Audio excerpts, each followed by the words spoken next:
Hey guys, I'm Kyle and welcome back to another video. Man, it has been way too long since I've been able to make some content for you guys. I am back, just got back yesterday actually from a 4-month deployment, and yeah, we are obviously standing in an empty garage. So a lot's changed since I left, and the 2020 Jeep Wrangler that you saw a couple videos ago is now in Florida with Heather. That is her Jeep, and she's stationed in Florida.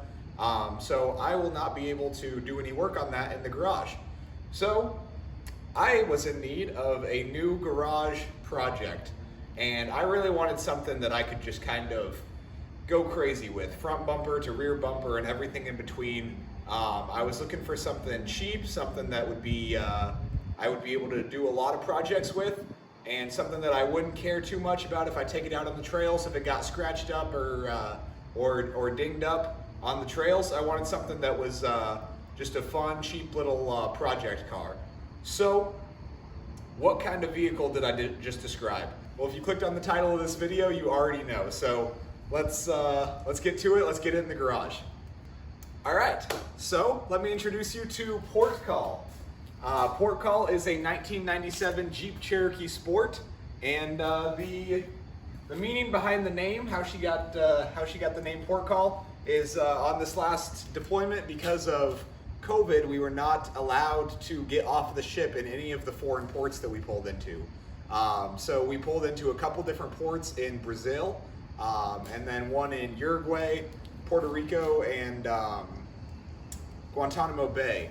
And all of those places we were very limited on really being able to do anything. We were pretty much confined to hanging out on the ship because of COVID concerns. So, as frustrating as that was, one of the silver linings, if you will, is that all of us on the ship saved a lot of money that we weren't spending out in town. So I got home, I picked up this Cherokee for $2,600. I think I got a steal on it. It is the 4-liter V6.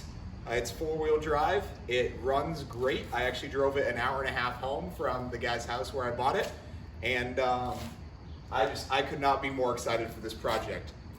So let me give you guys a little walk around, and I'll kind of explain what I have planned coming up first. All right, so this Jeep is almost entirely stock. You can see still the stock bumpers on it, stock wheels, some pretty worn out highway tires that will not be on it for very long. Got the plastic fenders here, and then you can see this plastic molding on the body panels is pretty faded. It's obviously 23-year-old plastic, and it's starting to peel off of the body. So I have decided that I'm gonna pull all of the plastic off. Let me jump into the first phase of the build that I'm planning. I think that's a good way to go about this video. So when I was looking at all the different options, you got lift kits, you got to decide what height you want to go with, and the higher you go, the more components go along with that. And then once you start getting into bigger tires, there's a lot of things that go along with bigger tires. You start needing steering upgrades, you start needing axle gears, possibly bigger axles. So when I was kind of weighing the pros and cons of everything, I kind of settled on what I thought would be a good phase 1 to get this thing looking good, looking how I want it, and get to a point that I could daily drive it for a while. I don't plan to do any real hardcore rock crawling right away. I just want to get a nice trail ready adventure rig and go explore some back roads with it. So what I've decided on is up front, I'm going to do a steel do-it-yourself bumper kit from JCR Off-Road. So that they ship me all of the pieces already cut out, and I will get to weld it all together and kind of make the bumper for myself. And then it comes with the bumper has a built-in winch mount. I will be putting a Warn 9,000 pound winch in the bumper. So because of the weight that I will be adding to the front, probably going to be 70 to 90 pounds by the time I have the bumper and the winch on there. I do not want this 23-year-old stock suspension to be sitting any lower than it is right now. So I'm going to go with a new coil spring from Old Man Emu. They have a really good reputation, and they actually make a really mild lift replacement coil spring. So their website says 1.5 inches. A lot of people say that they get 2 to 2.5 inches out of it, and I'm sure that's just because of how old and worn out the stock coil springs on a lot of these are. And hopefully, if that gives me 2 inches of lift and maybe I get 3/4 of an inch of sag from the extra weight up front, then that should give me about 1 inch of lift in the front, and I would be pretty happy with that. So for fenders, I am going to be fitting some 31-inch Cooper mud tires on the stock wheels. So to fit the new tires, I'm gonna be doing a Highline cut fender, flat fender style. And so that will pull this plastic off. The fenders give me a template where I cut sheet metal out of the body and then install the new flat fenders. They stick out, I think he said 4 inches overall, 2 inches on each side. I'd have to double check on that on their website. But flat fenders, and that should clear. I'm gonna do 1.5 inch wheel spacers, and I'm going to paint the stock wheels. So you can see they're showing their age, pretty rusty and not looking too great. And so I'm gonna see how good of a job I can do, giving those a cool black and tan paint job. Actually, I'm gonna try that out.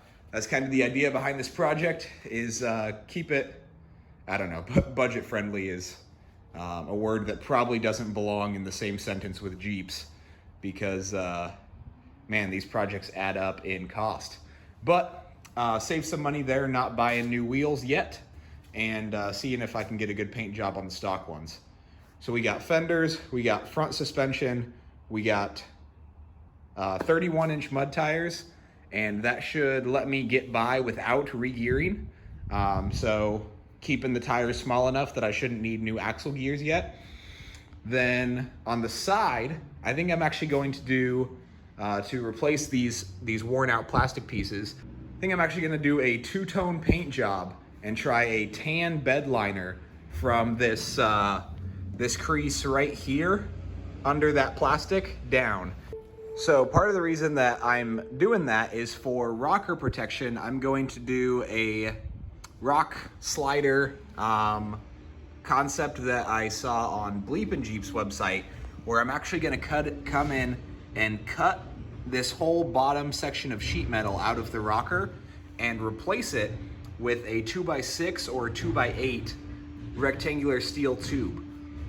So instead of this sheet metal rolling down like that, it will come out from there, and I'll have a steel rock slider replacement for that panel. To go along with that, I'm going to do frame stiffeners on the side of the frame from JCR Offroad, and welding that frame stiffener to the frame, I'll tie that into my rock slider. So the concept here is I'm not lifting it super high, and so trying to get as much clearance and as much steel protection on the body as I can, because staying lower to the ground, it's more likely that I will be landing on some rocks from time to time.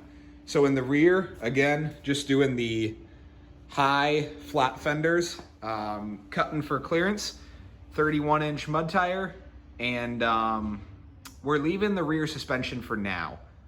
We'll see how I like it with 1 inch in the front and stock in the rear. We'll see if I have any rubbing issues with that 31 in there, and we will go from there. If I need to do 1 inch lift in the rear, that won't be that big of a deal. I'll get that figured out, but not much lift in the rear for now. And the rear bumper will probably be coming soon, but it won't be part of the initial everything that I'm doing. So I already have all those parts that I described to you. I already have ordered. They're on their way getting shipped here so I can start this project. And I have not ordered anything for the rear bumper yet. I'll probably end up doing the cut and fold method to get a lot more clearance right here. So you cut all this sheet metal out of the lower quarter there and fold it up, and then I'll probably, when I get a steel bumper, I'll probably fabricate my own extensions for the bumper that that protect that section there as well. So that is the plan for the Jeep. Let me know if you guys, if you are XJ owners or if you've built XJs before. Let me know if you have any recommendations based on what I've said, doing a 1-inch lift and 31s with high clearance cut fenders to fit those, and stock gears. Let me know if you have any other accessories modifications I should add to this first stage of the build before I get really crazy with it. And yeah, stay tuned for this new series. Thanks.